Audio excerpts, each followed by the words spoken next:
Sri Krishna, Sri Krishna, Sri Krishna, Sri Krishna. Guru Brahma, Guru Vishnu, Guru Devo Maheshwara, Guru Sakshat Param Brahma, Tasmai Shri Gurave Namaha, Tasmai Shri Gurave Namaha.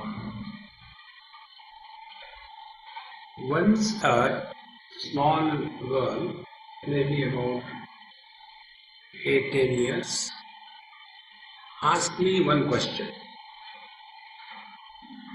Swamiji, when the world was created? Now, such a question is never asked by a child. The child is happily playing.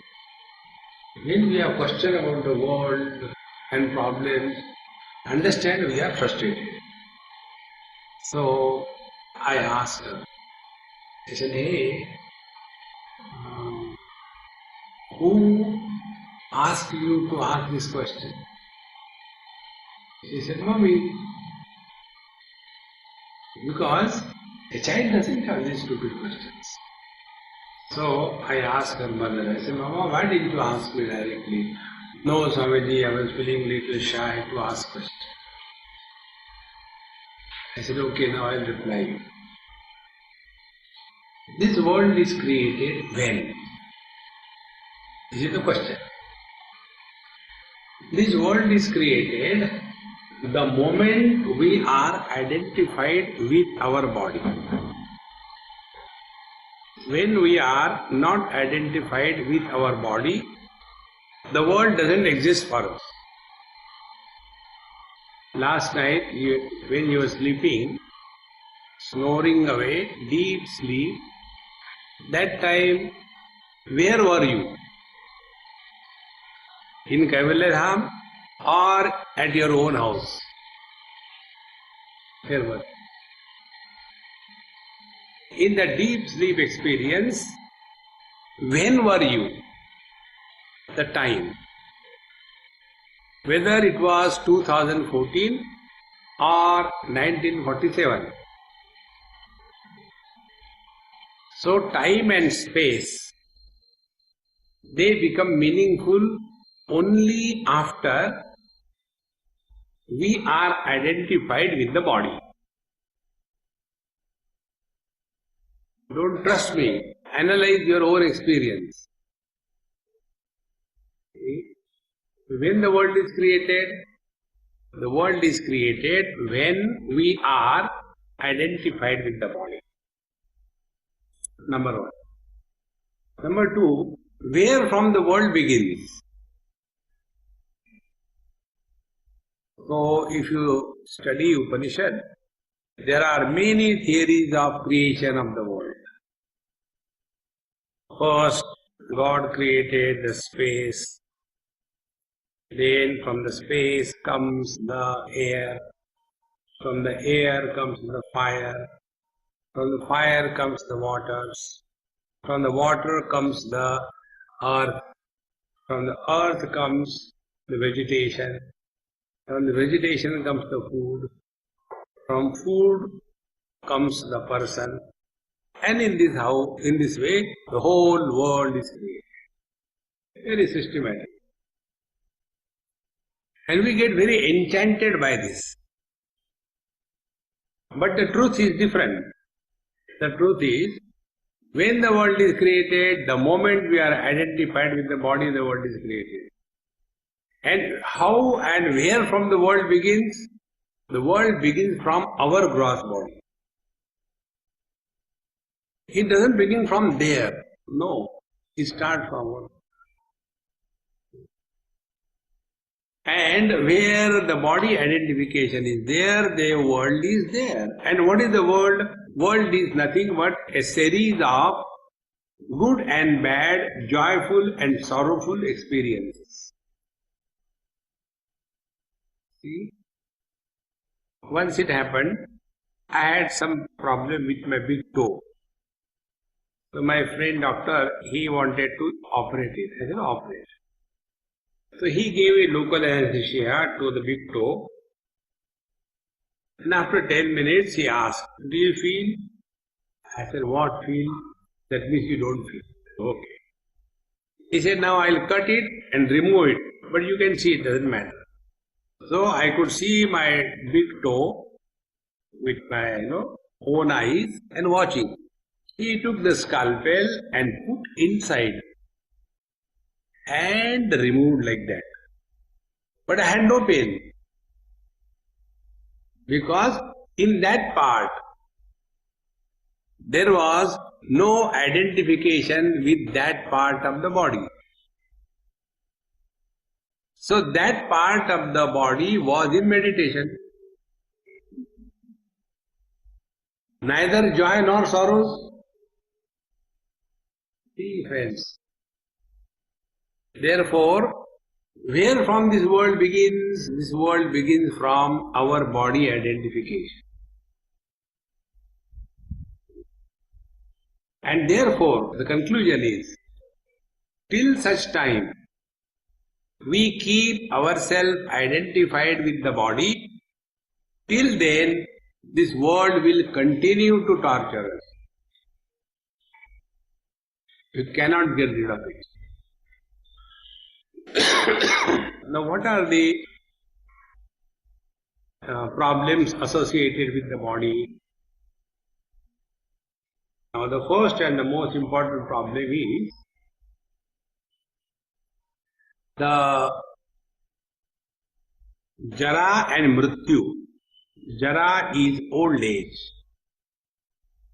and Mrityu is death.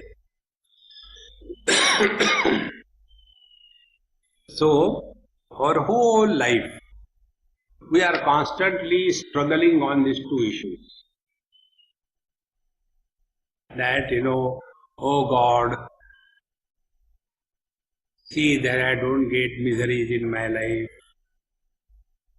In my old age I don't suffer. And I don't want to die.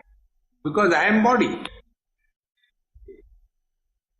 And all of us know very clearly that the body which is born has to die. But whatever we do, whether charity, dharma, giving money to some good cause, or we do yoga, or we practice devotion, or we do karma, for what? To remain eternally alive. In Mahabharata, there is one story. The four Pandavas were killed by the Yaksha when they went to collect the waters from a lake. And when the eldest Pandava, Yudhishthir, saw that they are not coming back,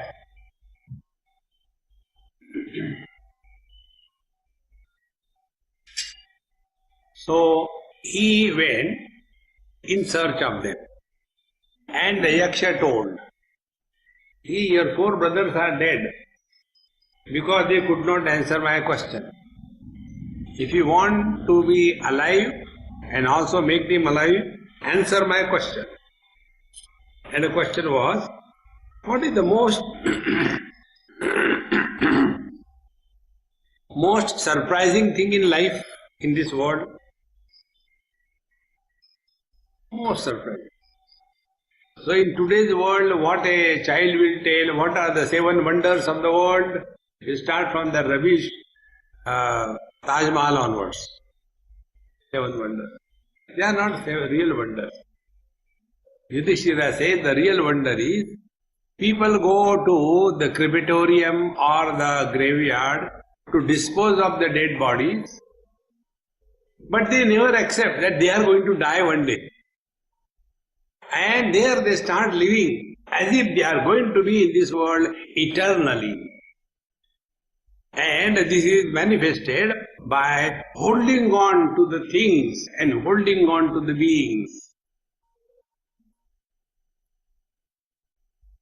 This is the cause of all the miseries of life. Therefore, when the teacher tells us that inquire, can you be the body? Because after body identification, all the problems begin. If there is no body identification, no problems. So we have to inquire about it. First, logical inquiry. The first inquiry is our body created by us? Who has created our body? Did we create our body? Our parents created the body, is it not? We didn't create. So it is somebody else's property. It is not our property. Then we entered as a tenant, and after some time we have started claiming it is me and mine. This is called as Bhikshu Pada Prasarana Nyaya. The story comes in the Nyaya Shastra that there was a beggar, Bhikshu, and he went for asking for the food. So it was hot day, 12:30. He asked one household, please give me something to eat. They gave, okay, eat. After eating, he said, it is so hot. Will you mind if I sit in your veranda? Okay, sit down. He sat there. After he sat there, it was so hot. Sun was coming. So he took his umbrella and put it there and sat. After some time, he thought, my hand is paining, why not fix the umbrella in the ground? So he made a hole, put a stick and tied down the umbrella and sat there. Then evening came and the household person said, now go away, it's okay now. He said, where go? This is my house. Don't you see my umbrella? This is my place. So he was given, out of compassion, a place to stay, rest for an hour or two, and he started claiming it is mine. Is it not our story? Our body is not created by us. And yet, our whole life is lived as, I am the body. Thereafter, I live by the body, for the body, on everybody. If we have to write our autobiography, this is the only thing. I lived as a body. So you see all the autobiographies of the people. What they write, I was born in 1922 on the 30th of February. Now the question is, do we have the experience of birth? We don't have experience. And yet we say, I was born. Because I am body. And thereafter, everything that is said about life is only with reference to the gross body identification and all the experiences of the gross world. But our life is not only the experiences of the gross world in the waking, but also include the dream experiences, the deep sleep experiences, and the samadhi experience. So totally we have got 4 experiences. Waking for the waker, dreaming for the dreamer, deep sleep for the deep sleeper, and samadhi experience for a person in samadhi. Out of these 4 experiences, we take into account only one experience, that is the waker's experience. Other 3 we don't take into account. And that becomes our conclusion of life. Whenever you draw conclusions on incomplete data, the conclusions cannot be valid. And the error is the body that I am. And once this happens, then we start justifying. Shariramadhyam khalu dharma sadhanam. Justification. So our whole life is lived only taking care of the body. So, about the body, if we want to go beyond the body, we have to inquire whether body is the means or body is the goal of life. Like we buy a car. Now, buying a car is not the goal of life. It is a means. Once I was in England, we were driving somewhere on the seaside. And I saw one beautiful spot. I told my friend, I said, stop here. And she stopped. I came out of the car and saw such a beautiful place. I said, hey, so lovely place, isn't it? He said, Swamiji, this is the exact place I also liked many years before. Then, those days I was staying in Australia.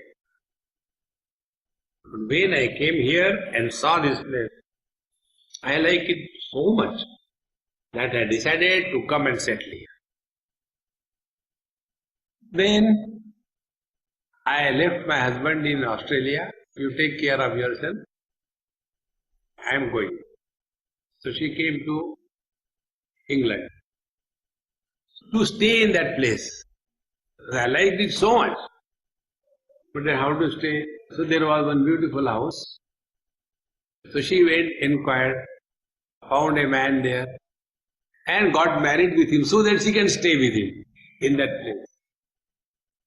This is called as practical approach to life. After that, when he stayed there for maybe a few months or few years, then got bored. Human mind cannot remain attracted toward the same thing for life. Cannot.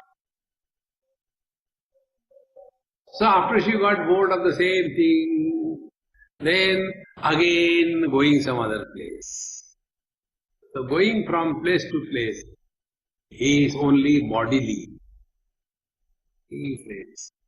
Therefore, when we are thinking about the body, are we living for the body?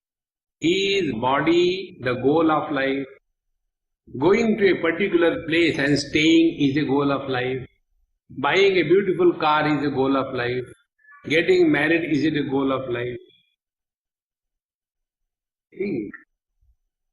Earning money, can it be the goal of life? Having a beautiful house, can it be the goal of life?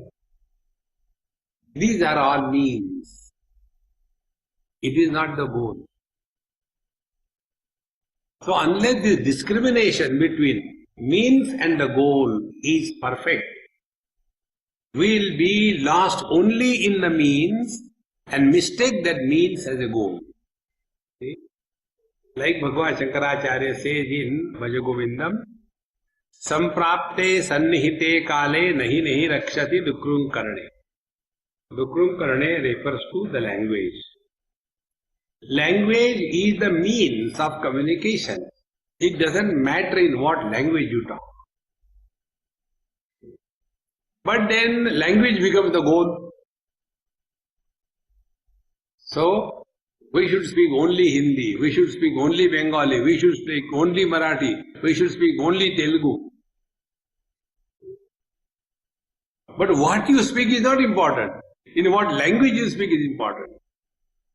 See, friends, therefore this discrimination between the goal and the means leads us to this conclusion that body identification is the basic error of our life. Therefore, the goal of life cannot be simply living as the body. It is a means.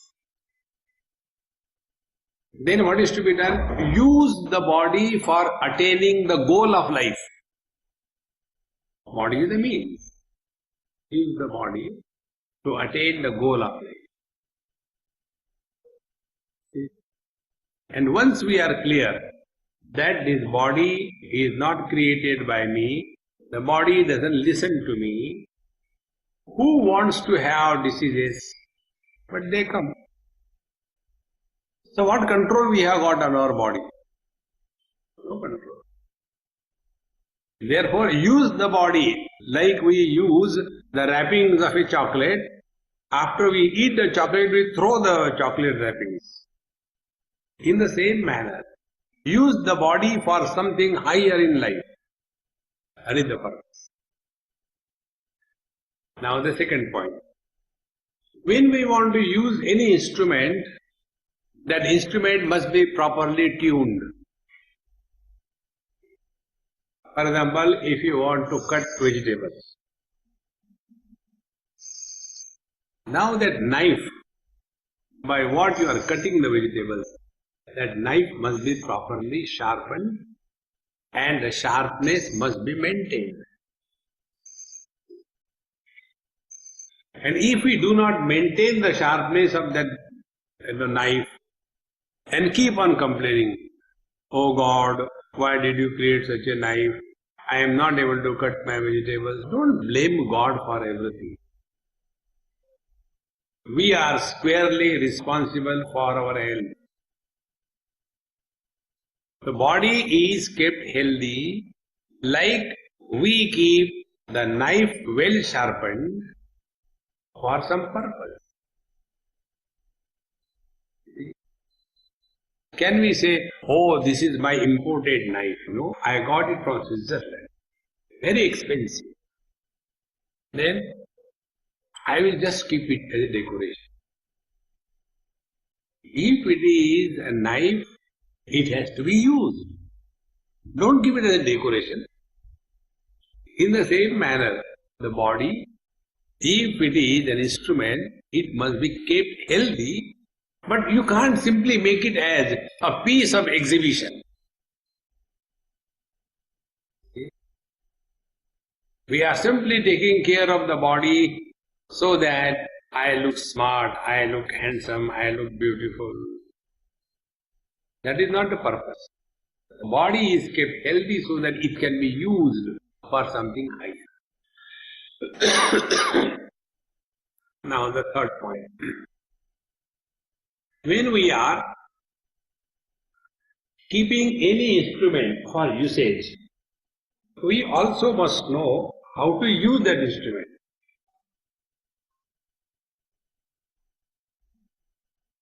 If we do not know the usage of the instrument, that instrument will be spoiled in no time.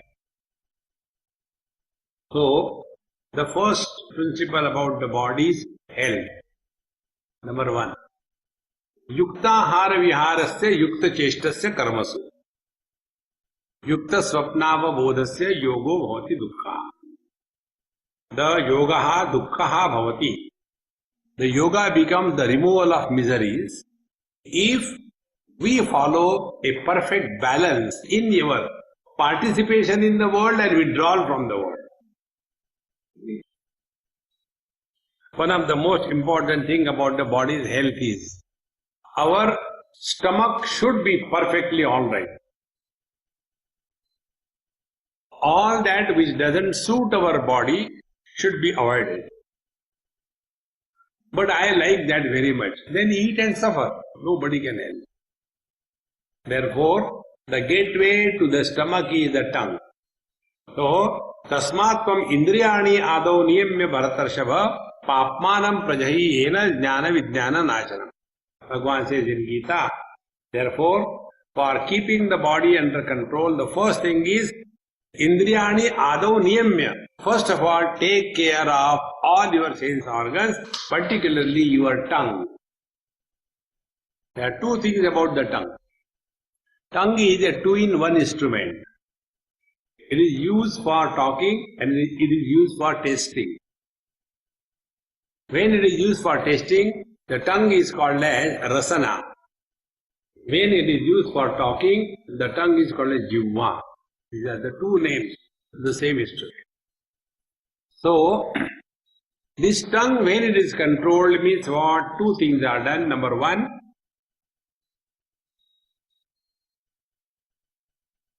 never regret if you have eaten less. Normally we regret after eating more. I should not have taken, it was too much more. Who told you? But when we are in front of the food on the dining table, then all the wisdom is forgotten. And then we eat up to the neck and then we serve. So first, taking care of the body. Always, see, Yoga Shastra tells the proportion of taking food. Whatever quantity you can normally consume half of it. Suppose you can eat 10 chapatis, then eat only 5. Then what about the remaining half? Then 1/4 fill in with the water. So 3/4 are over. 1/4 remaining keep it for ventilation. So that the hunger, the fire of hunger is always maintained in the body. See, one of the most important rule about eating food. See, when you are putting ahuti in the fire like you must be doing with Swamiji in that havan, we put the ahuti in such a manner that the fire doesn't die. Otherwise the fire is lit and you put huge quantity, suddenly that which is meant to be igniting the fire becomes the cause of extinguishing the fire. In the same manner, the food is given to the fire of digestion so that the fire of digestion is alive. But instead of that, we put so much and thereafter regret. Therefore, to take care of the body so that it can be used must be healthy. The first principle is eat half the quantity that you can eat, fill in 1/4 by the waters and keep 1/4 empty for the ventilation movement of the food inside the stomach. Now the second thing. The tongue is also used for talking. More than what we should talk, one must know what we should not talk. Many a times we talk unwanted. Therefore, one rule I will tell you, it's a very simple rule. Before we talk, ask a question to yourself. Should we talk? In 99% cases, you will get a reply. No need. Because we have got the default setting. We have to give opinion. We have to talk. We have to discuss. We have to say. We have to label. We have to evaluate. We have to suggest. We have to take decision for others. No need. See? When these two things are done, then we are taking care of our tongue, which is the gateway of the whole world into our system. Tasmatvam indriyani ado niyamya bhartarshava. So when we thus take care of our food intake, etc., the stomach is healthy. And when the stomach is healthy, then you remain inspired throughout life. A person with an unhealthy stomach, all the time, I don't know, I got cramps and I got, gases and I feel very pain. Do you think such a person can think of something higher in life? He is all the time thinking only about the body. See, friends. Therefore, how do you know whether we are healthy or not? There are two symptoms of a healthy person, healthy body. Number one, hunger is perfect. One can take food comfortably. Second thing, the sleep is perfect. Oh, that means I am 50% healthy. How come? I can sleep anytime, anywhere, even in the class. See? That is not being healthy.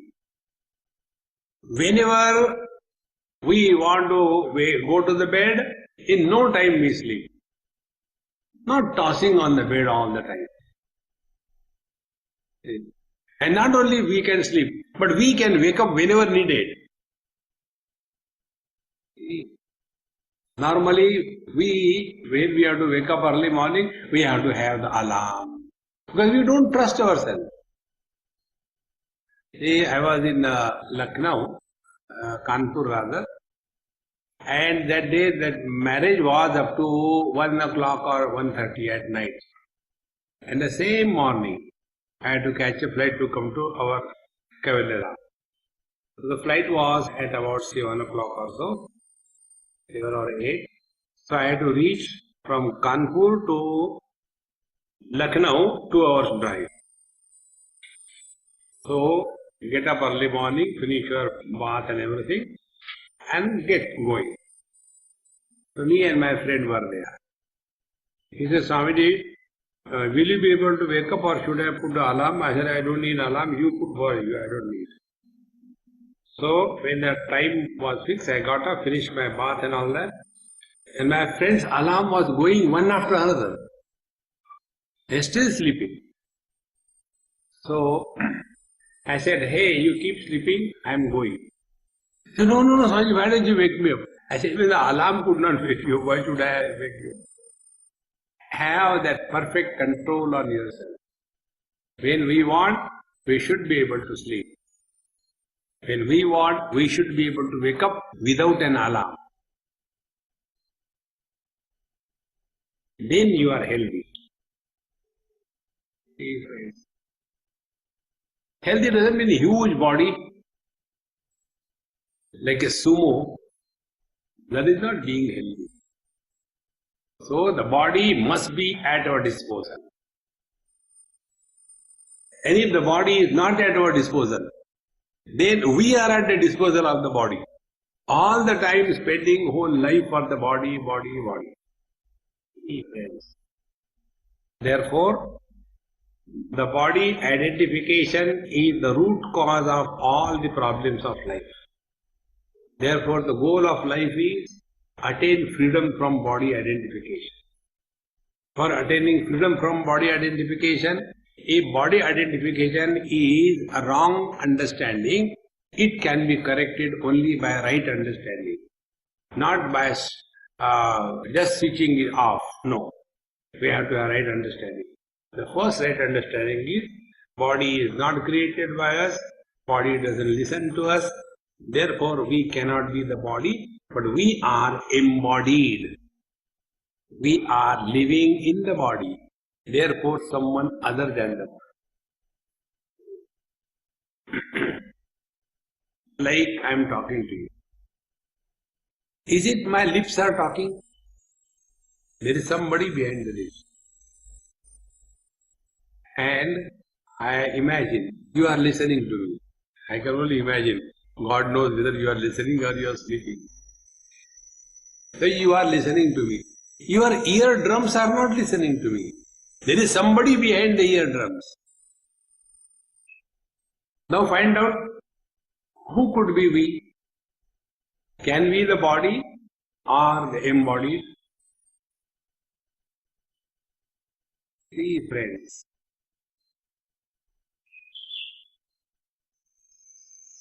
If we live as body, the quality of our life, the expression of our life, the purpose of our life will be different. And if we go beyond the body, see, when we thus contemplate on this line of thinking, then we come to know that body is just a house. It is our mobile phone. Mobile phone is a house. For whom? For a SIM card. Can the SIM card function without the mobile phone? You have the SIM card and talk to somebody. You can't. Suppose you have the mobile phone but no SIM card. Can you talk? No. Both are required to be together. Exactly the same way. Our body is like the phone, smartphone, and we, the embodied, are like the SIM card. You may have a most wonderful phone, but if there is no SIM card, you may have very expensive SIM card, but if your phone is a Dumbo, the battery gets discharged in 3 minutes. You charge it, by the time you talk, battery gone. In the same manner, we may be having a wonderful SIM card. I am born to such noble parents. I belong to such great tradition. I have studied. But the body, the phone is such that the battery doesn't last for more than 10 seconds. See, friends, both must be perfect. The phone as well as the SIM card. Similarly, the body as well as the embodied. Now the importance between the two, body and embodied. The body is meant for housing us. Now when we stay in any house, don't we keep our house clean, perfect? In the same manner, we have to keep the body perfect, healthy. But that doesn't become the only occupation of the whole life. But the whole life is spent only in that. We take care of the body, then whole day we exhibit the body to the whole world, come back, put the body to sleep, again wake up, and again the same thing, incessantly going on and on and on. The body, enough of that. Then the next step comes. If the body cannot be me, then who could be me? And when I think myself to be body, then what are the consequences? So take this point. We all suffer in our life never as a person. We all suffer in our life as wife, husband, brother, father, mother, sister.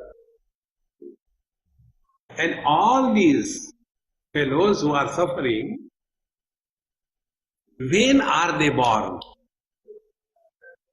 Are we husband by birth? Are we wife by birth? No. So, after we get identified with a woman, out of a man, a husband is born. Now, is this husband a body? The husband is not a body. But this husband, who is not a body, he is miserable. So he has to be someone other than the body. Then we come to know that I become a husband only when I am first identified with my body, and then I get identified with other body. And then only an illusion of husband happens. And this illusory husband is happy or miserable. And then our whole life struggle is trying to be happy as brother, father, mother, husband, wife, etc. And our whole life is spent only in this without proper understanding and inquiry. Therefore, we have to take care of these various roles that we have to play through the body. Therefore, as long as we are identified with the body, we have to play the role in such a manner that the body is no more a burden for us. We have to live in the body, we have to live through the body, without the body becoming a burden for us. And it is for this purpose we are told in, let us say, Bhagavad Gita, that when we are living in this world, what should be the philosophy? So that the body is no more a burden for us. Now for that, Bhagavad Gita tells us in the second chapter that keep yourself busy 100% in your life. Don't keep free even for a moment. All the old people in the world are miserable only because they have excess time than they can handle.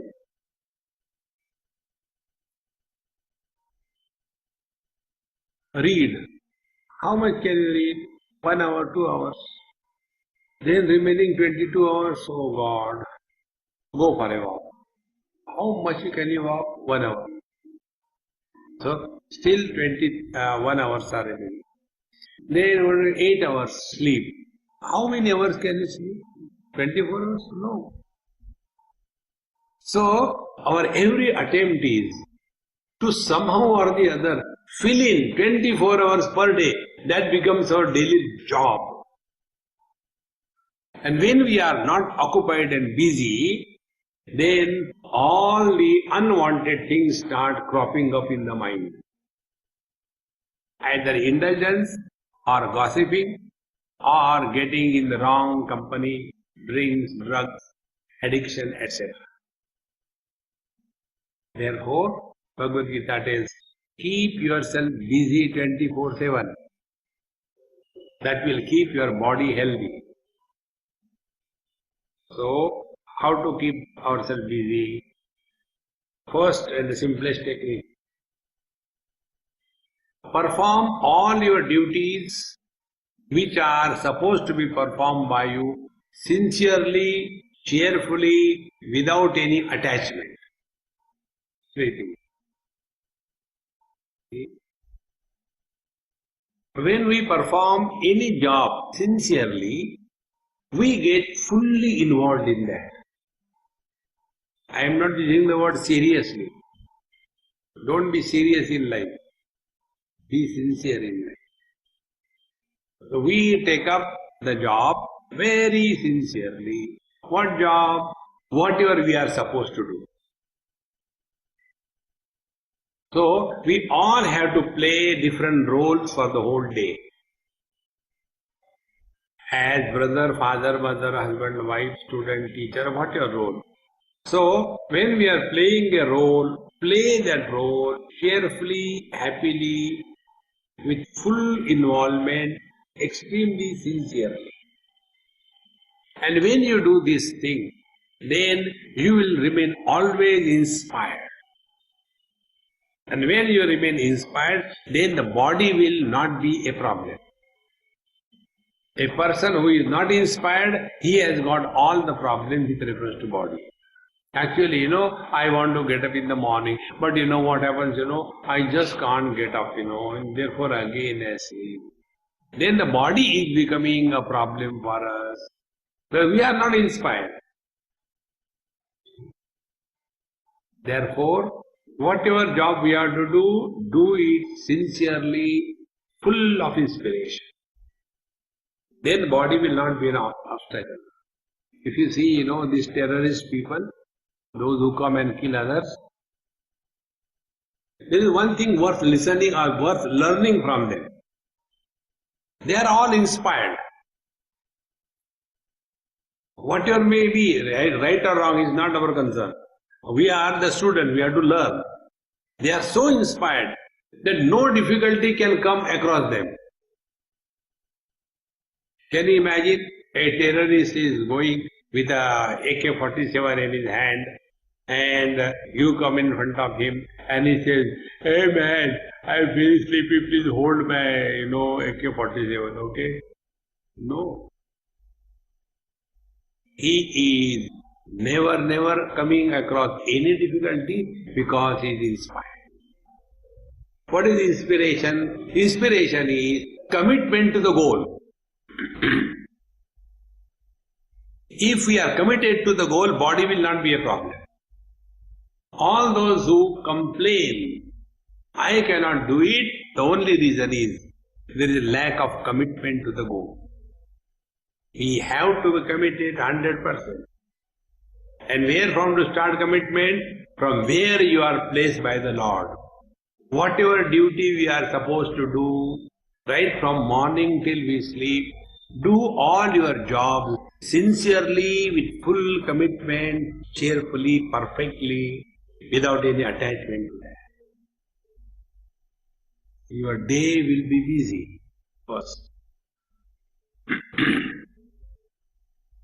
And when we are doing anything, now this is a very important point, be attentive.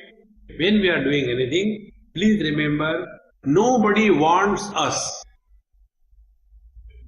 It is our need that we do anything in life. But many times we have this notion that because of me the world is surviving. The parents have this notion that I have brought up my children. Now find out who needs whom. The parents need the children or the children need the parents? It is the parents who need the children. The children don't need the parents. When there are no parents, do you think the children don't grow? They still grow. But if there are no children, the parents are miserable, is it not? Think. So whose need is that? That is the parents' need, that we need children. So if we have produced children, take care of them. They are not obliging anybody. But we go the wrong way of thinking. I have done so much for my children, but they don't listen to me. Nobody should think in that line. Therefore, the real way of living life through the body is, don't live or do anything through the body to get happiness out of your karma or out of your action. Whatever you are doing, do it for expressing happiness through your action. Whatever you do. Walk cheerfully happy. Eat cheerfully happy. Otherwise, every time the food comes in front and our face becomes, upside down. Why, in our this hospital, most of the people, they come here for the health problem, the health center. Health center is that where there is no health, only unhealthy people. So when they come here, one Bengali couple came many years before. This must be about 10, 20, 15 years before. Both of them round here. And they came to reduce the weight. And when they came, the doctor given them prescription, for these people this is the food. Others were taking different, but for them this rubbish food was given. No taste, no salt, no mirch, masala, nothing. Bland. And they got very angry with the our cooks. Don't do. What kind of food you are giving us? Such food we don't give even to dogs. And don't do very coolly says, but we give it to you. Eat. And you are worse than dogs. Okay? Whenever we do anything, do it cheerfully. Then the body will not be a problem. Therefore, karmande vadikaraste, you have right to do your job happily, cheerfully. Then only your time will be filled in. You have to fill in 24 hours a day. And whenever we have nothing to do, just see what we do. We take the newspaper, nothing useless. Then let us go and watch a movie, and we come back useless. These days they don't produce good movies. And after every movie the same statement. Who has asked? Because how to kill the time? Time is a big challenge. Therefore, keep yourself occupied, busy. Fulfill your duties towards yourself, towards the society, towards the elders. You will be left with no excess time. And then you will be really healthy and happy. Therefore, then next point about this body doing the karma. When we are doing the karma or job, any action, we must know what is the purpose. If the purpose is that we are doing something because it is our need, then we will have humility in action. If we think we are obliging others, then there won't be humility, but there will be arrogance. It is something like this, When we go and offer something to God, the God doesn't need. It is our need. Therefore we offer to the God with all humility. Oh Lord, it is everything yours, I am offering it to you. Humility. But when we give to a roadside beggar, hey, go away from here, take this. There is no humility. Because giving to the beggar is his need, not my need. Get this point across. Any action that we do will be helping us grow spiritually if we know this basic principle. It is our need to go, to give, not anybody else. This principle I learned from one of my friends many years before, must be about 20-30 years before. I was going from probably Ranchi to Calcutta or Howrah, and that friend came in the train just at the time of departure of the train, and all the lectures he heard, but never spoke to me one word. Then he said, Swamiji, this is for you. Those days, 500 rupees notes have not come into circulation.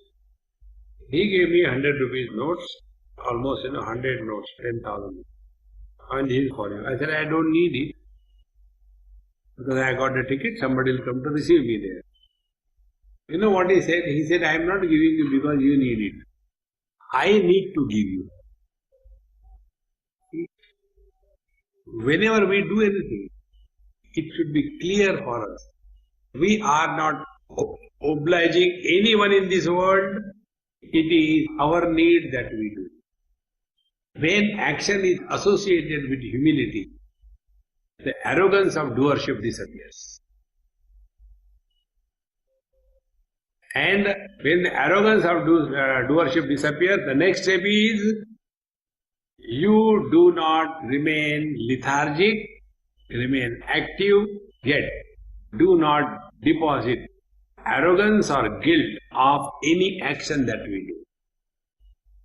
This is how the body is used for karma without allowing the karma to become a burden for us. And in this manner, keep the body extremely busy. Now, for keeping the body in this manner busy, what will be the most important thing? The important thing should be, we must have to define our identity at a given period of time in a given situation. If our identity is clear,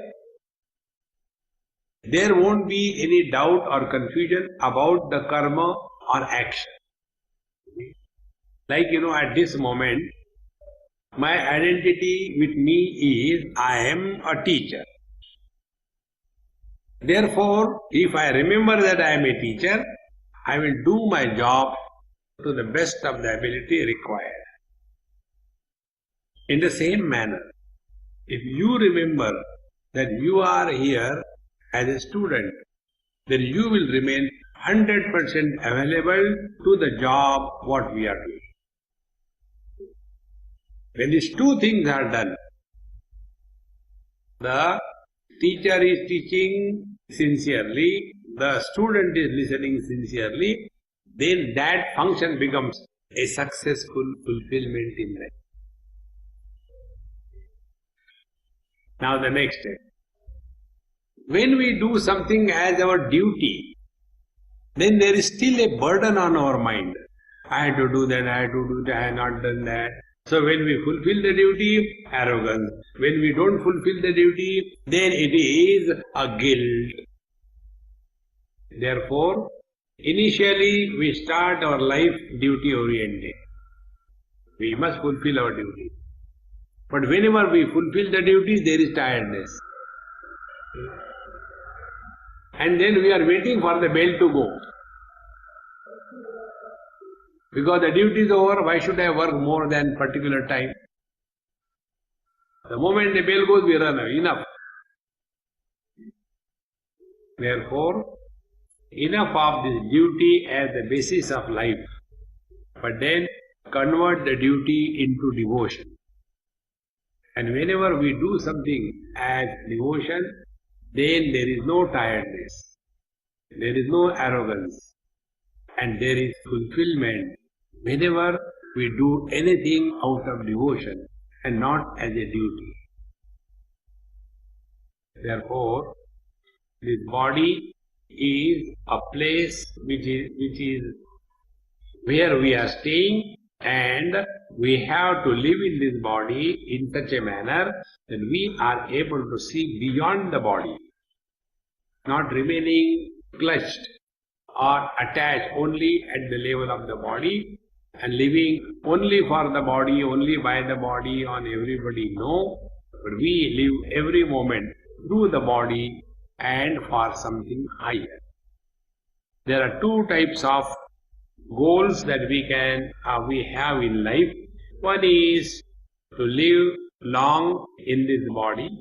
The second is, more than adding years to the life of the body, let us add life to every moment of our existence. So how to add life to every moment that we live is the topic that we'll take in our next class, so that we no more live as the body, but we are able to go beyond the gross body identification. How this can be done, that we'll see in our next class.